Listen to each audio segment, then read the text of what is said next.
Dr. Vito, bakit po ba natin hindi dapat kalimutan mag-follow up sa ating mga butihing doktor? Number one kapatid is ma-ensure po natin yung ating health ay atin pong namomonitor. Ibig sabihin na babantayan po ng doktor ang bawat aspeto ng ating pamumuhay pagdating po sa kalusugan.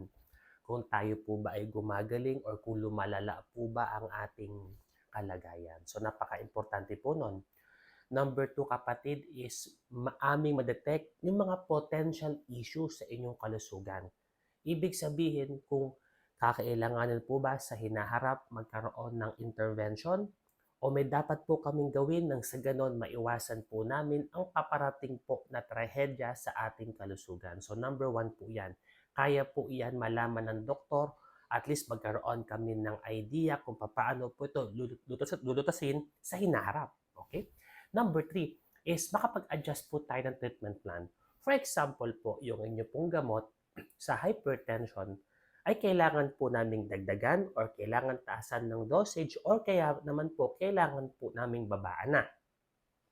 Kailangan po kasi namin nakakapag-adjust po tayo sa mga gamot kung meron po ba tayong kailangan ibawas, kailangan po idagdag, at kung meron po ba tayong kailangan ipagawang test nang sa ganun makonfirma kung meron po ba tayong kailangan palitan na gamot.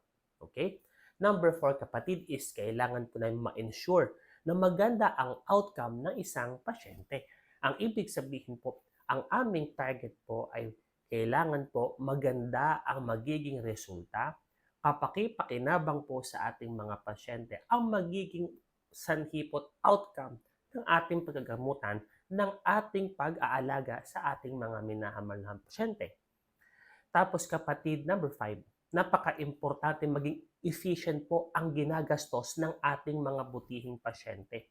Ibig sabihin po noon, sulit naman po ang mga pinapagawang laboratorio, mga ginagastos, mga pag-aantay po ng ating mga butihing pasyente. Alam naman namin hindi po biro-biro ang pag-aantay. Alam po namin pinaghahandaan nyo po yung pambayad sa professional fee, mga budget po kung paano nyo po ibabudget ang mga pagpapagawa po ng mga laboratorio, mga diagnostics. Kung kailangan po ba ng CT scan, kailangan po ba ng X-ray, or kailangan po ba ng ultrasound. Pangatlo kapatid, yung pamasahe na kailangan nyo pong gastusin papunta po sa clinic.